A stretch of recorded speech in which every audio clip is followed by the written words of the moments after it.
And for more Microsoft Webcasts, you can visit Microsoft.com/webcast. And again, I'd like to welcome everyone to today's Msdn Webcast, Guided Hands-On Lab and Introduction to ASP.NET for Visual Basic Developers. And now, without any further delay, I'm going to turn today's session over to our presenter, Cameron Fillers. Thank you, Tracy. Hey, everyone. Just want to welcome you to this live webcast. Just going to get underway real quick. Just let you know, here's some prerequisite knowledge for you guys. Some options on the webcast is that you're able to watch and listen during the live meeting, which is what you're essentially doing right now, as well as we recommend that you participate alongside the live meeting and actually access the labcast. Now, Tracy has been posting over and over again down in the questions and answers the link to it so you can access it and follow along. What I'll do is how this works is that there's 6 exercises for this labcast. I will present the first exercise and show you how it's done, and then I'll give you about 5 to 10 minutes to work on it on your own.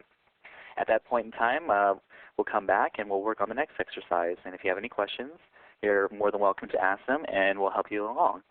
Okay. Also, to let you know that there is a reason for actually participating. If you participate in 2 sessions throughout the month, what you do is you get a free copy of Visual Studio 2005 Standard Edition, and that is sent to you in 2 weeks of the next month. So, no question is a bad question. Feel free to ask as many questions as you want. We're here to help and to teach you as much as we can. And right here, here's the rewards page. That information can be accessed at a later point in time, as well as I wanted to let everyone know that about 30 minutes after the labcast is done, we'll be around to help you guys out. So take as long as you need. If at any point in time I'm working on a presentation or doing an exercise and you feel that you didn't have enough time to complete it, don't worry. We'll be able to come back and help you at a later point in time. Okay. So this labcast is going to go over 6 exercises. The first one is going to be essentially just creating a simple web application in Visual Studio 2005. The exercise 2 is going to be page layout. Exercise 3 is going to be managing state session variables. Exercise 4 is data-centric site, so you can actually access information from a database and load it into your website. Page 5 is master pages, so essentially frame within frame. And exercise 6 is authentication and authorization. So you can deny people access to your web pages as well as allow them to, so that you can pretty much just let people access certain pages that you want to allow them access to. So let's get underway with exercise 1, which is creating a simple web application. And what we're going to be doing is creating a new project in Visual Studio 2005. So as you can see, you are now looking at my desktop, and we're going to get underway.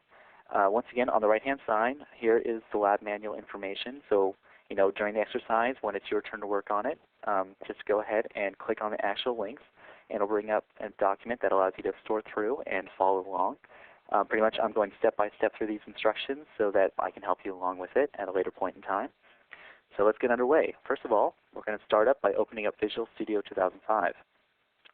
There's 2 ways to open it. I'm going to do the easiest one right here, which is just accessing it within the Start page.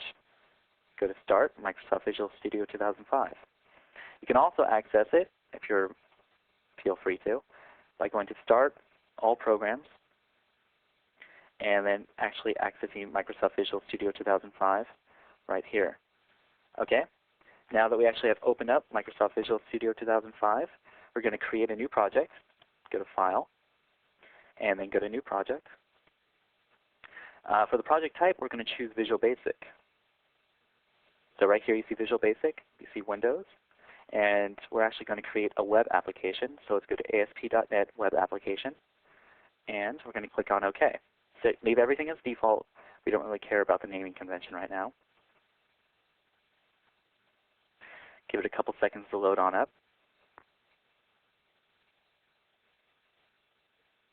As you can see on this default, there's actually no toolboxes or information within the toolbox. As we start up the application, we'll be able to access a bunch of these tools, which will make it a lot easier to design our web page. And also on the right-hand side, there's the Solution Explorer, which gives us access to all of our files. And also in the lower right-hand corner, as you can see in Properties, it gives us access to each portion of each tool that we create when we add to our web page. So as you can see, here's our white slate.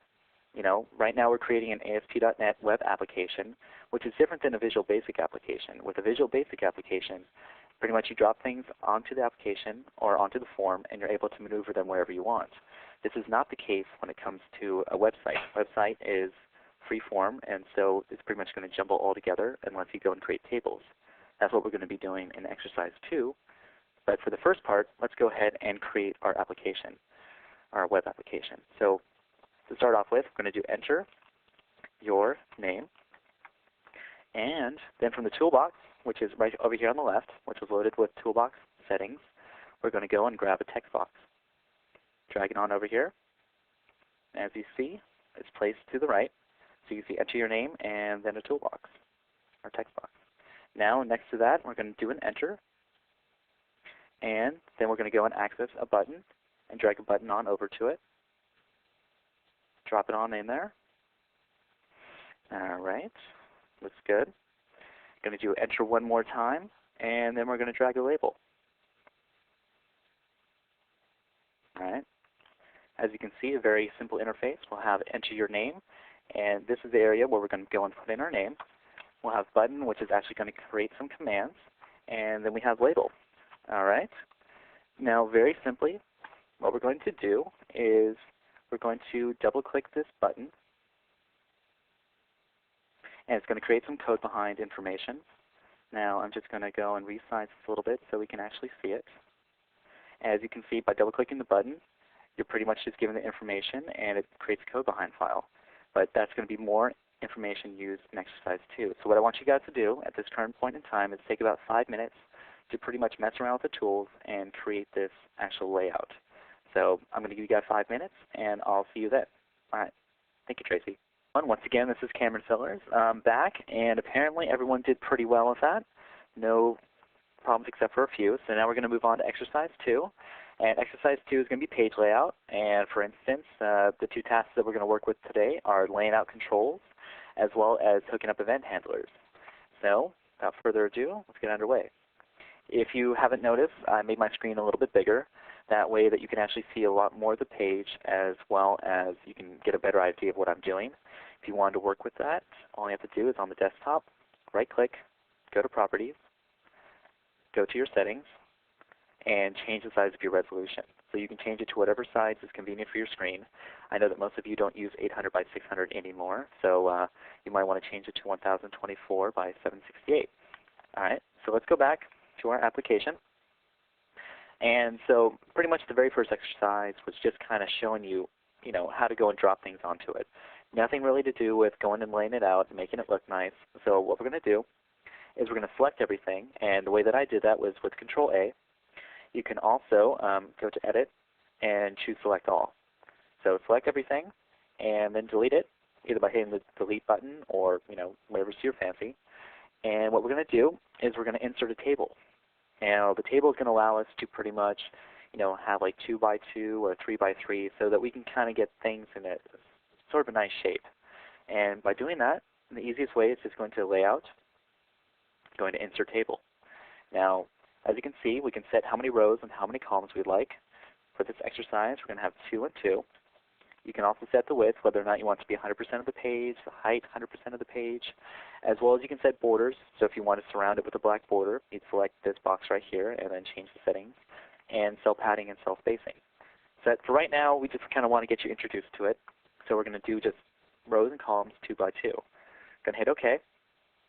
And as you can see, we were allowed to go and have a 2 by 2 table. All right. So now that we have this, I'm going to go ahead and create a nice little simple login page. So we're going to have username. All right. And then underneath that, we're going to have password. All right.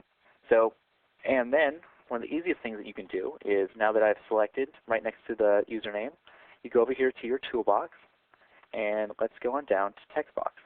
And you can actually just double click. And as you can see, that cell was filled with a text box.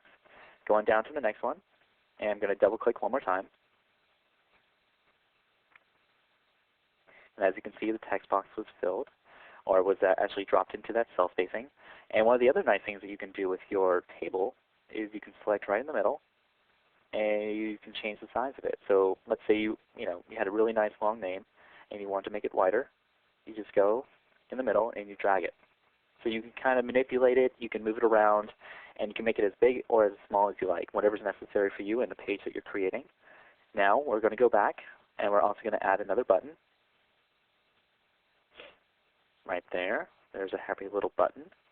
Go again, hit enter to the right of the button, and we're going to add a label again.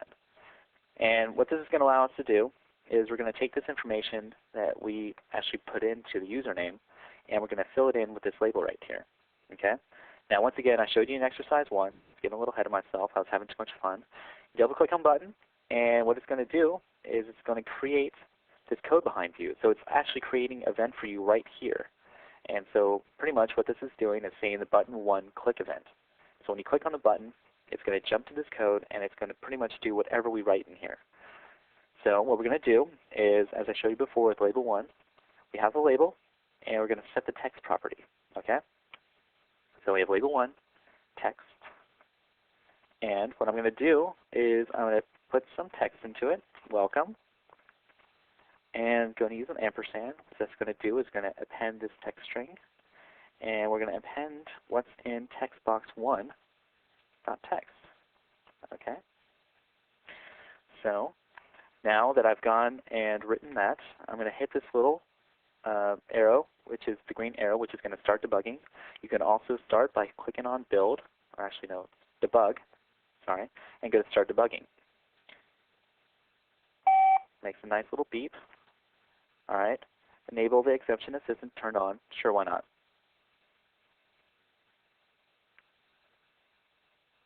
So, compiles, brings up our web page, see our username. Notice the information bar, we don't need to worry about this, so I'm just going to go ahead and click the don't show this message again so it doesn't pop up every time. Go to close. All right. So we have our username label, or actually just username text, password text, our text box 1 label, text box 2, and then we also have our button and our label, which is just right now has no information into it. So I'm going to call myself Fred. So I'm going to click on the button. It says welcome Fred. All right. As you can see, very nice and simple. Just goes and essentially grabs whatever in text box 1. So if I change my name to Cameron, which is my name, hit on button, it's going to change it to welcome Cameron. All right. Now that is essentially the end of exercise 2. So I'm going to give you guys another 5 or 10 minutes so you can go and try to recreate this page. And once again, you know that if you have any questions, feel free to ask. We're here to help. So I'll see you guys in about 5 or 10 minutes. Thank you, Tracy. Hey everyone, once again I'm back. It's time to go and move on to exercise 3. Exercise 3 is going to be about working with state. So, add variable state. Very exciting stuff. Now the thing is with, traditional applications is that once you actually put some information in the application and store a variable, that variable is stored. Pretty much you can access it at any point in time.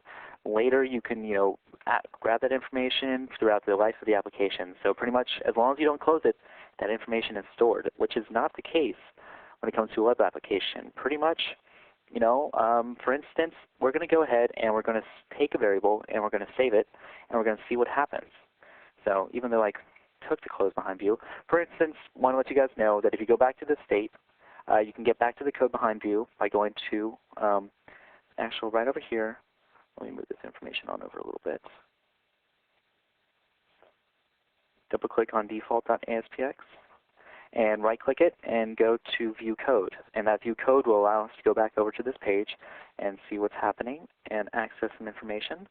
So what I'm going to do right now is I'm going to declare a variable. Okay? Now this variable is just going to be a public, which means that pretty much anything throughout the entire application can access it. Previous user as string. So we're declaring a string variable. Go ahead and hit enter. My IntelliSense popping on up, giving me options of different things that I can type in. Now we're going to go back down to the button 1 click, which is our event. And instead of having label 1.text, you say welcome, we're going to have it say, sorry, it's acting a little slow. Highlight it. We're going to change label 1.text to say you were, and then we're going to add and grab the information from previous user. Apparently the delete went and deleted my variable declaration, so let's go ahead and complete it. String and previous user. And then we're going to go and append some more information. And now you are, and then we're going to grab what's from text box 1.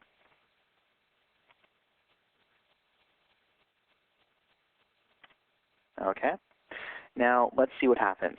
Once again, I don't actually have to click on the arrow or go to debug and run the application. I can also hit F5, which is a nice little quick key. So, compile the application,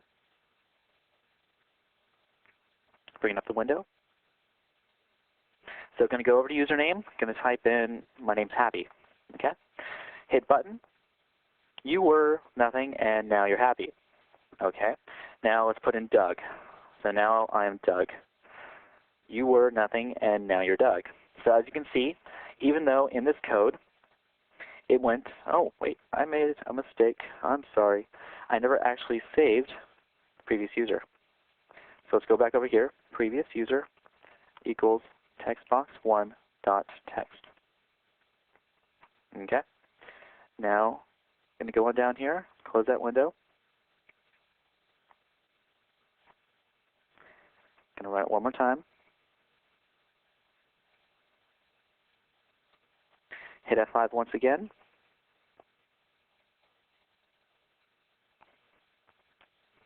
All right. Now I'm going to be sad because I made a mistake. Okay, now you're sad. Now I'm Cameron. All right. As you can see, it's still, even though I didn't put in the declaration and actually set the variable, it didn't actually save it. Now what happens is that instead of it being an application, this is a website. And the only time we actually get information from the website is when we hit the button, it goes out to the server processes the information that we pass with the button click event, and then it passes the information back. And so pretty much as soon as we set that variable, when that information comes back again, that variable doesn't have that information saved inside of it anymore. But there's ways around this. There's a couple different things you can do. There's session variables, there's hidden variables, and there's a couple of different other variables you can actually work with so you can save information and access it at a later point in time. And so what we're going to be doing today is working with session variables.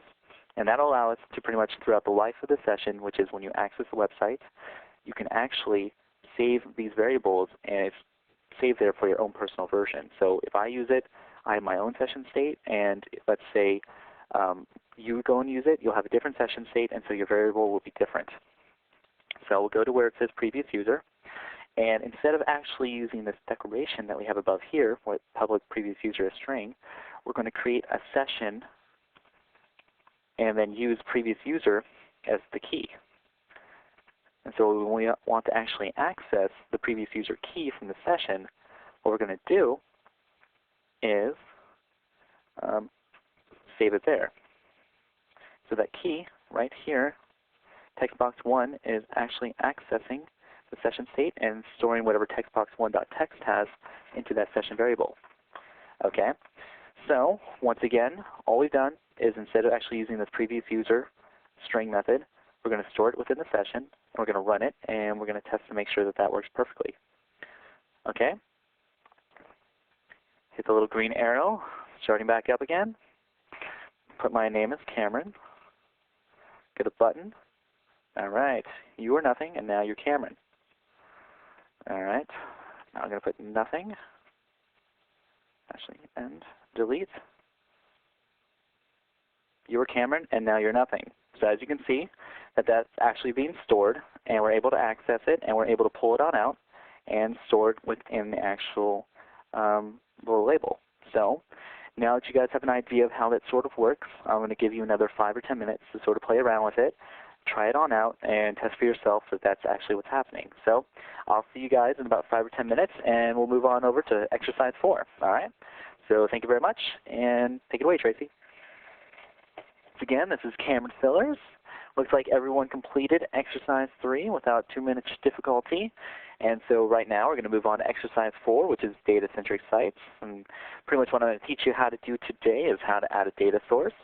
Now, most websites these days, pretty much when you go on to access information, you access it from a database, which gives you the ability to pretty much get large amounts of data and store it and save it, and not have to do it like session variables and all that kind of fun stuff, as well as because of the ability of having all this data information within a database.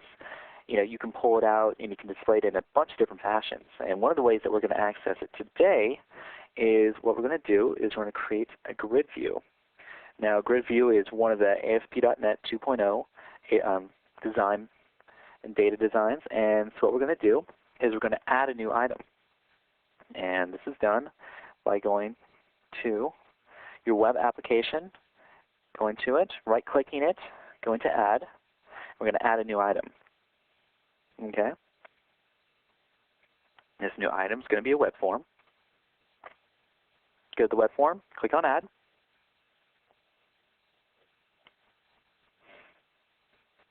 Now, as you can see, we have a nice new, brand new blank slate. And at the lower left-hand corner, we have the Design tab. You also have the Source tab. If for some reason you accidentally click on the Source tab to get back to Design view so we can actually drop stuff on there, just click on the Design little tab right down here, and you should be able to get access to it and follow along again. So, once again, we have all the standard tools. We're going to scroll on down and go down to the Data version.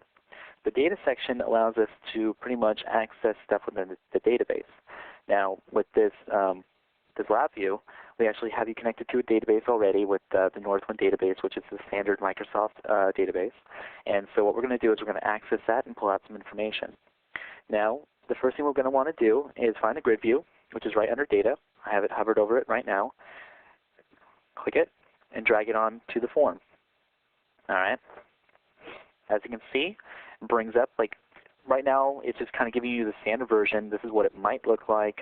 It's not how many columns we have right now or the amount of rows, but just sort of kind of have a placeholder. And so what we're going to do is it gives you this grid view tasks, and we can actually insert and actually add some information. And what we're going to do is go to Choose Data Source, and this is going to allow us to access our database. Hit the drop-down window and go to New Data Source. And so what this is doing is it's going to tie this grid view with the database. All right. So now that we've gone and chosen New Data Source, and we've gone to choose a data source type, we're going to select a database. All right. You have a whole slew of information here, a whole different bunch of options, but for this tutorial, I'm just going to go and do database. So hit OK. And it's going to bring us another little panel and allow us to go and access it and how to configure it. And what we're going to do is we're going to click on New Connection. All right. And we're going to choose Microsoft SQL Server. Go to Continue.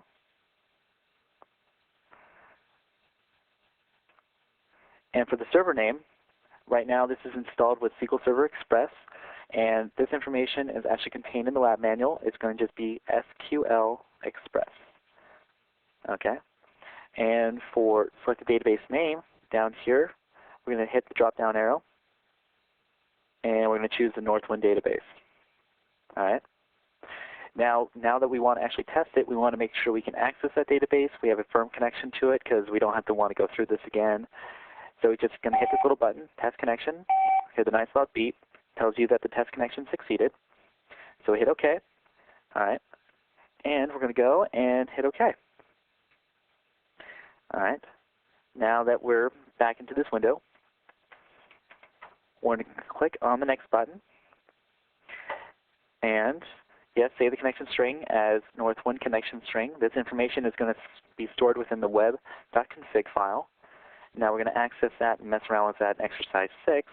But just for right now, just know that that information is being stored so we can access it at a later point in time. And that's traditionally how we access databases. And now what this brings up is a nice little panel which allows us to go and choose what information we want to pull out of the database. Now the Northwind database is huge. It has lots of information in there. And we don't really need all that information. So let's just go to the name. And as you can see, alphabetical list of products. Hit the drop-down arrow. And we're going to go down to orders. As you can tell, this is quite a big database. There's a bunch of options. But we're going to choose orders. And what that does is it goes and grabs the database and accesses it and finds out all of the different columns that are available to us. And just for the tutorial, we're just going to make it nice and simple. We're going to select a star. which is going to go and select all of these columns. It's going a little slow, or else I'd scroll to the right a little bit more. There we go. And so what we're going to do here is it also tells you the SQL statement of what it's actually sending to the database. And we're going to hit on next, because we're done with this section right here. Hit next. Now we're going to test the query to make sure we're actually getting the information we want. Hit test query, and it populates this window with all this sorted information. So we're happy with that. It worked. There's no errors. So we're going to click on finish. There we go. Nice. So now that that actually had the connection, we're able to go and get all the columns. As you can see, the grid view is updated with all the different columns that are going to be available to us within that Northwind database and orders column, order table. So there's a couple other little cool things that you can do with this grid view. You can also go to auto format. Now, auto format pretty much just has a bunch of different themes in it. My favorite one is traditionally the professional, because, well, it's nice. There's also the ability to go to classic, colorful, depending on the type of website that you want to create. You have all these traditional options, and you can also configure it for yourself. And so for right now, we're just going to go ahead, access the professional, sets up the columns, sets up the rows, click on apply, hit OK. All right. So now that we're done with that, we're going to right-click on the grid view and access properties. Properties was already accessed over here, but just make it nice and easier. Bring it that way. Hold on. I can't see very much at all right now. Let me configure this a little bit more so you can actually see the information from properties. I'm going to drag this on over to the left a little bit so we can see the properties window. Now, these are all the properties that are associated with the grid view. All right. So what we're going to do is there's a couple of neat little properties. Allow paging. Allow paging, what it allows you to do is, let's say you don't want to go and display all 5,000 hits from the Northwind database. And so what this allows you to do is set up that, let's say every 10 hits, it goes and accesses a new page. So it makes it a nice, convenient way of working in between the pages. So you don't have every single hit. It doesn't have to load all that information at once. Allow sorting. We're also going to turn that on. Going to set that to true. And what that does is it makes each one of these actual columns a link. As you can see, it just went and put an underline underneath every one of these. And it makes that a link. And so if you go and click on it, it's going to sort the entire grid view based on whatever you clicked on. Okay? So now that we have that information set up, we don't actually want the default.aspx page right now to be the default page as the startup page, the first page that we see, because we're working on the application. We just want to access what we just currently used. And so next what we're going to do is right-click on webform1.aspx, and we're going to set it as the start page. So when we click on the arrow button, the green arrow button to start, or hit F5, it'll automatically load up this page first. It's going to compile. It's going to bring it on up. And it's good to go. Going to full size it so you guys can see everything. Now this is all the information that's contained within the database. As you can see, you can scroll to the right, and you can see all the columns that are available to us. And let's sort it by employee ID. So as you can see, it says 56434, no set value. Going to click on employee ID.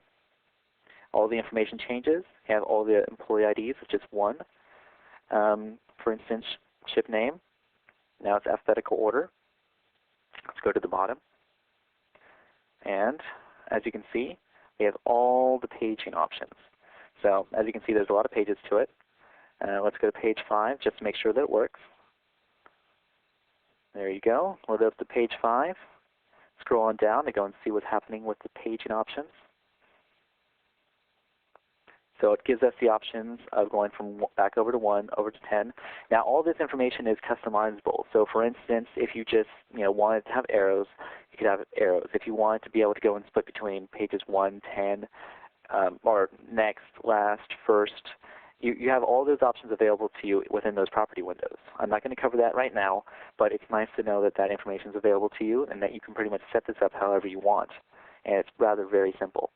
So what I'm going to do now is, now that that was exercise 4, I'm going to give you guys about 5 or 10 minutes to try to get this database up and running. And if you have any questions, feel free to ask. And see you guys in about 10 minutes. Thank you, Tracy.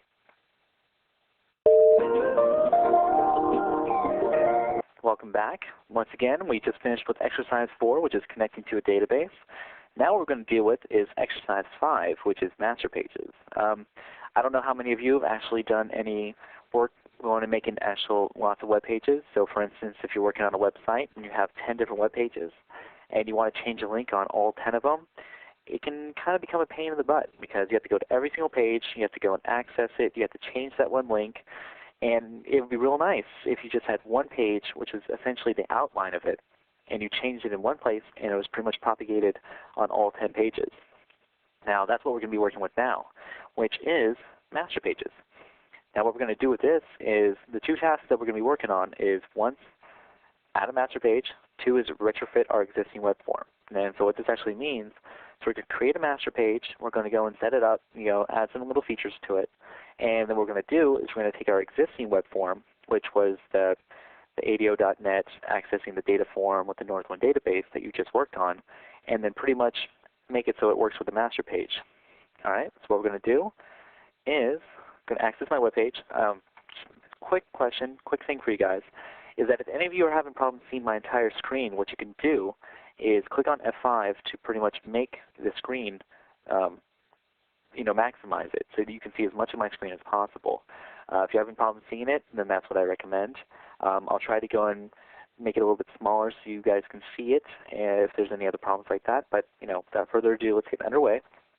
What we're going to do is we're going to go back over to Web Application 1 on the right-hand side, and what we're going to do is we're going to add a new item. This new item, oops, I'm in debug mode, so I need to go and cancel out of my current web page, close it, and so it's not debugging anymore, or else I won't have the option of adding any new features. Go to Add. All right, Add New Item. I'm going to go over to Master Page, which is right in the middle. We're just going to let it be called site1.master. For right now, later at a point in time when you're making your own page, you might want to create it as something else, maybe as in like a user page, a user master page, and an admin master page. But for right now, when we just want one page and we want to learn what it does, we'll just leave it as a traditional. So as you can see, this is the master page. As you can see, the content placeholder. So everything within this area right here is where our page is going to be. So what we're going to do is we want to go and look at the code behind this, and so we can actually access it and change some features. So we're going to go down here and go to Source. Right now we're in Design mode. We're going to go to Source mode. All right. Now the Source mode has traditional HTML, and as you can see, it has code behind files, auto-rep, the master language, Visual Basic. And so what we're going to do is we're going to go and access the body. Now the body is where we're going to actually change the color. We're going to set the background color, and we're going to set it to maroon. All right. So once again, the color has been set to maroon, and what we're going to do is we're actually going to add a header. Okay. So we're going to go and have it say company name. H1, so it's nice, big, thick font. And where it says right here, this important part right here, content placeholder ID. So this is where the ID is set, and it's saying it's running at server. And pretty much where our code is going to actually access and be placed is in between this content placeholder, right here. Let me go ahead and do an enter. So what it's going to do is it's going to take the information from webform1.aspx, and it's going to insert it right inside of here. Now, what we also have to do is, because we're going to use a master page, is that we're going to have double contents of the body page, the HTML page, and so we have to strip that on out. So now that we have that, I'm going to save it and move on over to Webform1. And what we have to do is we have to associate Webform1. Right now I'm in design mode, so once again, go from design mode over to source mode. And we have to associate this page with that master page. Now that's done at the top, right here, where it says page, auto event, wire up, code behind. What I'm going to do is I'm going to add some code. It just says master page. And hold on, so I can show you guys a telesense. Master, start typing it in, and as you can see, it brings up the telesense and it goes straight to master page file. Now I can either type it out all the way, I can hit tab, or I can click on it. I'm going to click on it. It's going to bring up master page, hit equals, quote, and it's going to tell me my master page, the ones that are actually already there. So as you can see, my web application 1, site1.master, and it's actually is able to find the fact that I'm going to want to access site1.master. So I'm going to double click it, and once again, it's been brought up there. And now this page is associated with the master page. We have to do a little bit more configuration so that we can actually have it, work without a hitch. And the thing is that now there's going to be 2 copies of this information. And so what I'm going to do is I'm going to delete that information all the way down to the div line, and then I'm going to go to the bottom of the page where those tags are closed, and going to delete it. Give it a sec. A little slow.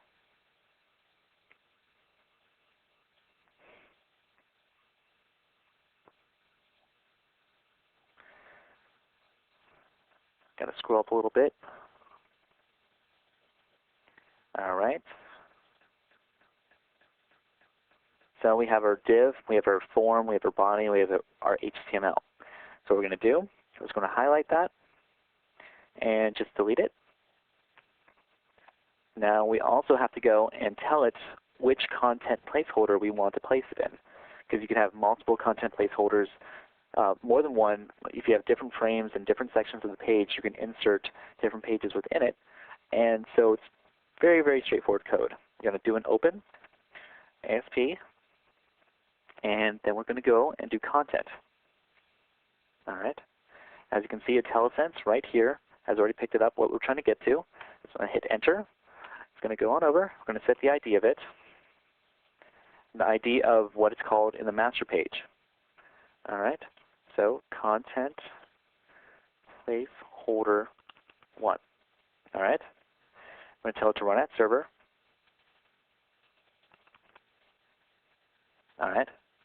Now I'm going to close it. Now as you can see, traditionally what it does is it actually closes this. What we're going to want to do is select this, the close tag. We're going to cut it, which can be done by going to Edit and Cut, or doing a Control X. And we're going to scroll down to the bottom of the page, and we're actually going to paste it.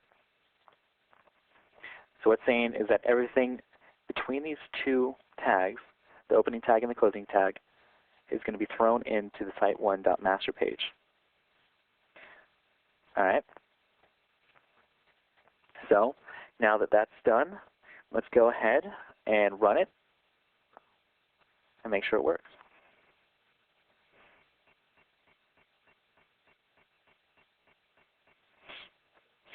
So it compiles, no errors. Oops. Have a problem with it. Let's go ahead, go on back over to it, make sure that I typed everything in correctly.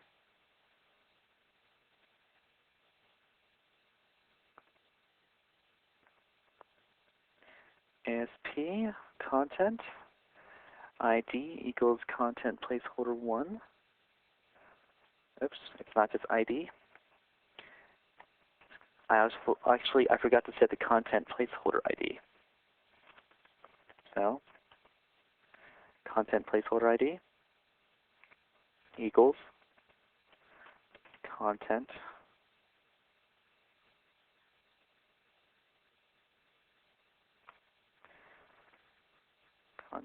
placeholder 1. So I just made a small mistake where I went and got these mixed up. So this one is supposed to be content 1. Content placeholder ID is content placeholder 1. And then it runs that server. Let's go ahead and try one more time to compile this and get this up and running.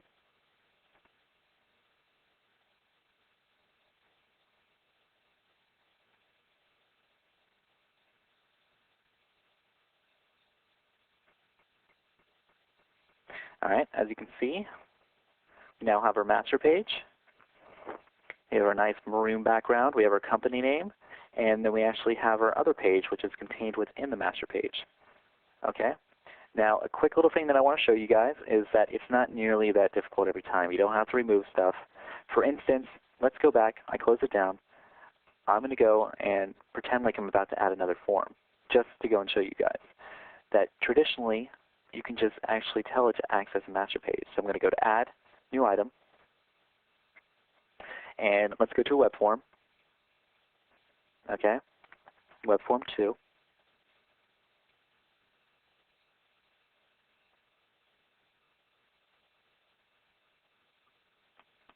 All right, and so we have our page. And traditionally there's a little checkbox that you can actually access and tell it to select it and associate with a master page, but perhaps it's not available in this version. I'm going to look for that, and I'll show you guys as soon as we get back from the break. So I'm going to give you guys another 5 or 10 minutes to access that, and I'll show you that and move on to exercise 6. So see you guys in about 10 minutes. Hey everyone, looks like everyone did pretty well with that, and so now we're back. We're going to move on over to exercise 6, which is authentication and authorization. As you can see, which authentication authorization allows you to do is deny users from accessing our application. So for instance, if you have some pages where you only want to allow admins to access it, or let's say your buddy Tim or your friend Mary, then this allows you the ability. So what we're going to do is, first of all, you know, at the very end of exercise 5, I was talking about the whole master page issue. The thing is that we're using a web application. If you use a website and create a new website, that gives you the ability. So what you would have to do is go to File and then create a new website. And once you do that, and you right-click and you go to Add New Item, and you go to Web Form, it allows you to select the master page. And then you can actually go and access it, and then you can create pages that way. What one of the other users found, which is actually in the notes, is if you go and you right-click on, let's say, Site 1 Master, you could say Add Content Page, and that's another way of doing it. So just a quick side note. So let's get back on task. Let's go to our web config file under exercise 6. We're going to work on this. And as you can see, this is our information. And if you remember earlier, the web config file is also where we went and stored information concerning our connection string. So as you can see right here, connection string, our Northwind database, it has some information regarding how to access it, being SQL Express, but you know, just so you have an idea of what's happening in this site. All right, System Web is where we're going to actually store and actually access information for our users. And so what we're going to do right now, just so you have an idea what's happening, we're going to open a tag and set authorization. You can close that. And what we're going to do is we're going to deny users, and we're going to use an asterisk. And asterisk is pretty much saying everyone. And so if everything is all happy and hunky-dory with no problems, I'm going to hit the play button or the build button, and it's going to say access is denied. We're not allowed access. So pretty much since we denied everyone, you're not given the ability to work with it, and you can't access it. Okay? So let's go ahead and not do that, because it's not fun when you can't access your page. And so now we're going to say and change that from deny users to allow users. So instead of denying everyone, now we're going to allow everyone. So now that we've run the program, it should be just like the last time at the end of exercise 5.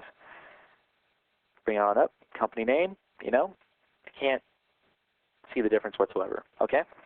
So what we can also do is instead of going to allow users, what we can do is we can allow individual users. So for instance, Mary, she's swell. I like her. All right, users, let's go ahead. I guess the admin can access it. All right, but we don't like John, so let's go ahead and deny John. All right, between them, John. Go ahead and close that tag. Besides the new, change it to deny. All right, let's go ahead and deny users. And pretty much we're going to deny anyone that we don't know. So pretty much just a random user. And that's not the only way you can do it. Let's say we want to go up here. We want to go and allow access. we don't actually have to do line by line. We could do, for instance, numerous people at the same time just by using comma delineation. And so we like all those people. All those people are friends. And we can also prevent and allow get and post access. Now, that's not the only way you can actually access this. You can actually, there's a nice web feature that allows you to go and change all this information. So for simplicity's sake, let's get rid of that. Now, what you can do is access this ASP.NET configuration page. Now, you go over here, right above Web Application 1, and you left-clicked it. And once you left-click, it'll bring up a page. And what this page will allow you to do is set, like, variables, like session variables if you need to access them. And it gives you a lot more control over how your website's going to ask. And what this does is essentially configures your web.config file. So let's go over here and access the security page. Give it a sec to spin up. And there's a security. Allows us to edit roles and access permissions for our website. All right. Now, you can actually create access rules, but for instance, let's just go to the Manage Access Rules so we can actually see what's already inside of our web.config file. And so what that does is it parses the web.config file and brings up information. And so let's go ahead and just to see, make sure it works, and so you get an idea of just what it's actually doing, we're going to select Admin. Hold on. Turn to the previous page. It's running a little slow right now. And we're going to delete John. Do you want to delete John? Sure, why not? All right, hit yes. John's not actually there anymore. Now let's go back over here, and it says that the file has changed. Do you want to load it? And let's say yes. So as you can see, John is no longer in here. We have Mary, Admin, and Anonymous. So we go back over to this page, and as you can see, let's create a new user. Going to add new access rule. User, Cameron, going to allow me access. Okay. All right.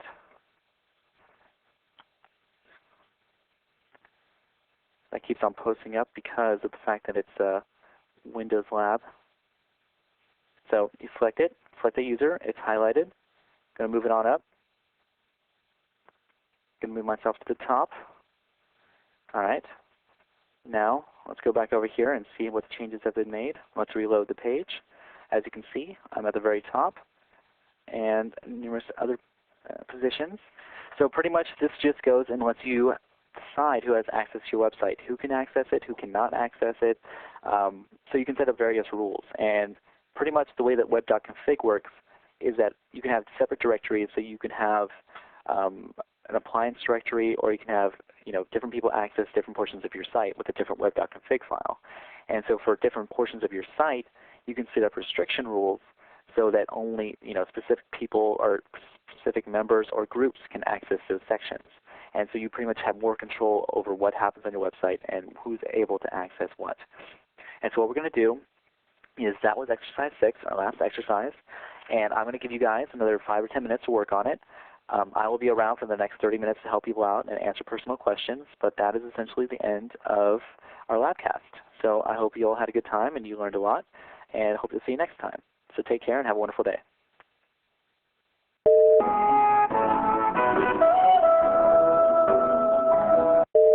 That you can print a PDF of today's session, and to do that, just go to the File menu in your upper navigation bar. Now we will get to any remaining questions here in just a moment. Please feel free to submit them into the questions and answers pane found at the bottom of your live meeting screen. Now I'm going to be posting a survey here in just a minute. If you would all please take a moment to fill it out before you log off. We do appreciate your feedback. As a reminder, for upcoming and previously recorded webcasts, you can visit Microsoft.com/webcast. You can go here to access this webcast, which will be available for download in about 48 to 72 hours. Now, if you have any webcast content ideas, if there's something out there you would like to see and haven't yet, we'd love to hear from you. Just take note of this link here. And for anybody who's interested in receiving a free 14-day trial of Microsoft Office Live Meeting, you'll want to visit Microsoft.com/presentlive. And now for filling out that survey today, you're going to be automatically entered in to win this 30-gigabyte Zune digital media player. So it gives you a little incentive to fill that out for us today. And here is the survey. Please follow the links provided to complete today's webcast evaluation. And just as a reminder to everybody, like Cameron said, you can stay logged on to your virtual lab and keep working on that. There will be proctors standing by. We're just wrapping up the audio portion of today's webcast. With that, I want to extend a very special thank you to Cameron for your presentation today. And thanks everyone for logging in and joining us.